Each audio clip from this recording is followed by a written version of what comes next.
Ang susunod na programa ay rated PG. Ito ay nangangailangan ng patnubay at gabay ng magulang para sa mga batang manonood.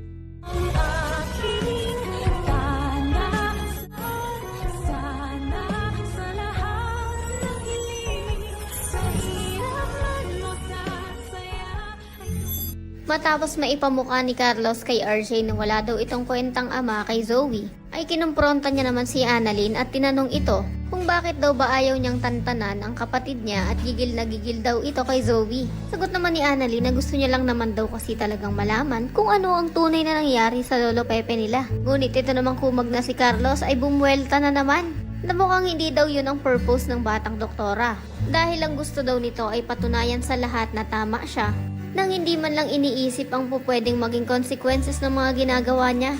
Pero hindi naman nagpadaig si Annalyn, kaya diretsahang sinabi kay Carlos na hindi daw siya nito mapipigilan na alamin ang buong katotohanan. Sa kabilang banda, nagpakita na nga ang mag-inang lokalokang sina Zoe at Moira sa Apex. At tulad ng palagi na lang na nangyayari ay tagumpay na naman ang dalawang ito na paniwalain sila RJ na wala silang kasalanan. At bukod pa doon ay naniwala din naman ang mga engot-engot na mga bidang tauhan. Patay na si Lolo Pepe. Kaya naman habang nagluluksa ang mga mahal nito sa buhay, ay ibahin nyo ang mag-inang Moira at Zoe. Dahil tuloy pa rin ang maliligayang araw ng mga luka-luka. Dahil wala pa rin makakaalam ng sikreto nila. Lang dito kay Lyndon na wala rin namang kwenta, pagkat pinagtatanggol niya pa nga si Carlos sa batang doktora. Samantala, itong si Lynette ay mukhang tatangkain pa yatang manyakin ng isang holdupper pagkat sinubukan na nga nitong hawakan ang mukha ng nanay ng batang doktora. Ngunit hindi naman siya inurungan ni Lynette kaya't pinagsasampal niya nga ang manyakis. Sakto rin naman dahil nakita na ni Harry ang papel na nasa bulsa niya na inilagay ni Lynette na may nakasulat na help. Kaya mas mabilis pa siya sa alas 4 na nakabalik sa bahay ni Carlos. Ngunit dahil mag-isa na lang siya at ang mga armadong lalaki ay dalawa, ano naman kaya ang laban nitong binatilyong ito?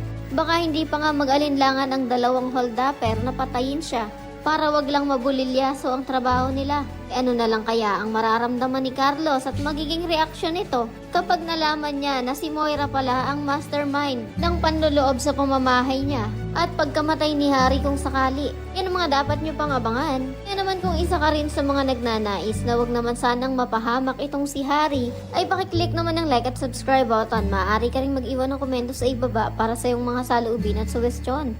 Maraming salamat sa iyong panonood.